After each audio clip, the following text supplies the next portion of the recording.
Hello friends, welcome to my channel Tunga Pakashale. ಯಾರು ಹೊಸದಾಗಿ ನನ್ನ ಚಾನಲ್ ನೋಡ್ತಾ ಇದ್ದೀರಾ, ಪ್ಲೀಸ್ ಸಬ್ಸ್ಕ್ರೈಬ್ ಮಾಡ್ಕೊಳ್ಳಿ. ಪಕ್ಕದಲ್ಲೇ ಇರೋ ಬೆಲ್ಲೈಕನನ್ನು ಕ್ಲಿಕ್ ಮಾಡಿ. ಫ್ರೆಂಡ್ಸ್, ಇವತ್ತು ಹಲಸಿನ ಹಣ್ಣಿನಿಂದ ಪಾಯಸ ಮಾಡೋಣ. ತುಂಬಾ ಚೆನ್ನಾಗಿರುತ್ತೆ ಅಂತಲೇ ಹೇಳ್ಬೋದು ಈ ಹಲಸಿನ ಹಣ್ಣಿನ ಪಾಯಸ. ನಾವು ಶಾವಿಗೆ ಪಾಯಸ, ಹೆಸರುಬೇಳೆ ಪಾಯಸ, ಕಡಲೆಬೇಳೆ ಪಾಯಸ ಎಲ್ಲ ನಾವು ತಿಂದಿರ್ತೀವಿ. ಬಟ್ ಈ ಪಾಯಸ ಮಾತ್ರ ಸಖತ್ತಾಗಿರುತ್ತೆ. ಒಮ್ಮೆ ಈ ರೀತಿ ಟ್ರೈ ಮಾಡಿ, ನೀವು ಮತ್ತೆ ಖಂಡಿತ ಟ್ರೈ ಮಾಡ್ತೀರಾ. ಅಷ್ಟು ರುಚಿಯಾಗಿರುತ್ತೆ ಈ ಹಲಸಿನ ಹಣ್ಣಿನ ಪಾಯಸ. ಇದನ್ನು ಹೇಗೆ ಮಾಡೋದು ಅಂತ ನೋಡೋಣ ಬನ್ನಿ. ಮೊದಲಿಗೆ ಒಂದು ಬಾಣಲಿ ಬಿಸಿಗಿಟ್ಟಿದ್ದೀನಿ. ಒಂದು 1/4 ಕಪ್ಪಷ್ಟು ಹೆಸರುಬೇಳೆ ಹಾಕ್ತಾ ಇದ್ದೀನಿ. ಇದನ್ನು ಗೋಲ್ಡನ್ ಬ್ರೌನ್ ಬರೋವರೆಗೂ ಹುರಿಬೇಕಾಗತ್ತೆ.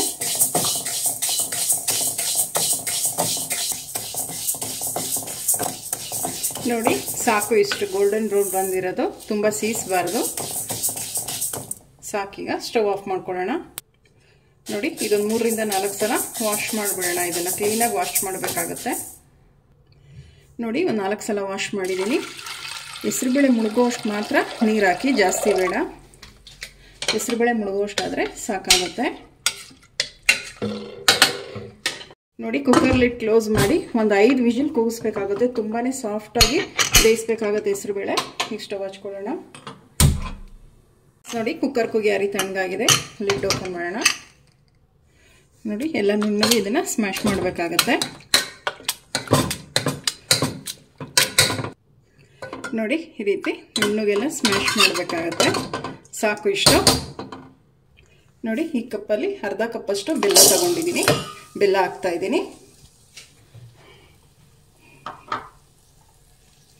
ನೀರು ಹಾಕ್ತಾ ಇದ್ದೀನಿ. ಬೆಲ್ಲ ಮುಳುಗೋಷ್ಟು ಹಾಕಿದ್ರೆ ಸಾಕಾಗುತ್ತೆ. ಬೆಲ್ಲ ಎಲ್ಲ ಕರಗಬೇಕಾಗತ್ತೆ. ನೋಡಿ, ಈ ಕಪ್ಪಲ್ಲೇ 1/4 ಕಪ್ಪಷ್ಟು ಹೆಸರುಬೇಳೆ ತಗೊಂಡಿದ್ದೀನಿ. ಅರ್ಧ ಕಪ್ ಬೆಲ್ಲ ತಗೊಂಡಿದ್ದೀನಿ. ಎಲ್ಲ ಸೇಮ್ ಮೆಜರ್ಮೆಂಟ್ ಕಪ್ಪಲ್ಲೇ. ನೋಡಿ, ಬೆಲ್ಲ ಕರಗಿದೆ, ಸಾಕು. ಬೆಲ್ಲ ಒಂದು ಕರಗಿದ್ರೆ ಸಾಕಾಗುತ್ತೆ. ಈಗ ಸ್ಟವ್ ಆಫ್ ಮಾಡ್ಕೊಳ್ಳೋಣ. ಒಂದು ಸ್ವಲ್ಪ ಇದು ಆರಿ ತಣ್ಣಗಾಗಲಿ. ಮಿಕ್ಸಿ ಜಾರ್ ತೊಗೊಂಡಿದ್ದೀನಿ. ನೋಡಿ, ಹಲಸಿನ ಹಣ್ಣೆಲ್ಲ ಬೀಜ ಎಲ್ಲ ತೆಗೆದ್ಬಿಟ್ಟು ಬಿಡಿಸ್ಕೊಂಡಿದ್ದೀನಿ. ಒಂದು 25 ರಿಂದ 30 ತೊಳೆ ಇದೆ ಇದರಲ್ಲಿ. ಬೀಜ ಎಲ್ಲ ತೆಗ್ದು ತೊಳೆ ಮಾತ್ರ ಬಿಡಿಸಿಟ್ಕೊಂಡಿದ್ದೀನಿ. ನೀರು ಹಾಕ್ದಂಗೆ ನುಣ್ಣು ಗ್ರೈಂಡ್ ಮಾಡ್ಕೊಬೇಕಾಗತ್ತೆ. ನೋಡಿ, ಇಷ್ಟು ನುಣ್ಣಗಿರಬೇಕು ಪ್ಯೂರಿ. ನೋಡಿ, ಒಂದು ಪಾತ್ರೆ ತಗೊಂಡಿದ್ದೀನಿ. ಬೆಲ್ಲದ ಪಾಕನ ಒಂದು ಸ್ವಲ್ಪ ಫಿಲ್ಟ್ರ್ ಮಾಡ್ಕೊಳ್ಳೋಣ.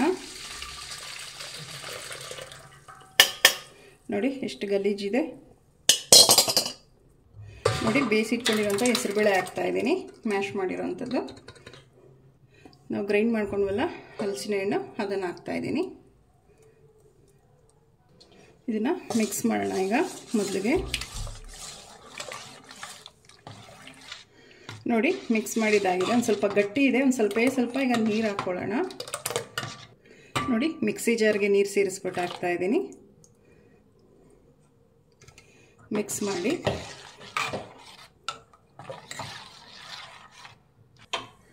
ಈಗ ಸ್ಟವ್ ಹಚ್ಕೊಳ್ಳೋಣ. ಇದು ಹಸಿ ವಾಸನೆ ಹೋಗಬೇಕು ಹಲಸಿನ ಹಣ್ಣಿಂದು. 1-2 ಕುದಿ ಕುದಿಸ್ಬೇಕಾಗತ್ತೆ. ಹಲಸಿನ ಹಣ್ಣು ತುಂಬ ಸಿಹಿ ಇದೆ, ಸೊ ನಾನು ಅದಕ್ಕೆ ಅರ್ಧ ಕಪ್ ತಗೊಂಡಿದ್ದೀನಿ. ನೋಡಿ, ಕುದಿ ಬರ್ತಾ ಇದೆ, ಸಾಕು ಇಷ್ಟು. ಈಗ ಒಂದು 1/4 ಕಪ್ಪಷ್ಟು ಫ್ರೆಶ್ ತೆಂಗಿನಕಾಯಿ ತುರಿ ಹಾಕ್ತಾ ಇದ್ದೀನಿ. ಮಿಕ್ಸ್ ಮಾಡಿ.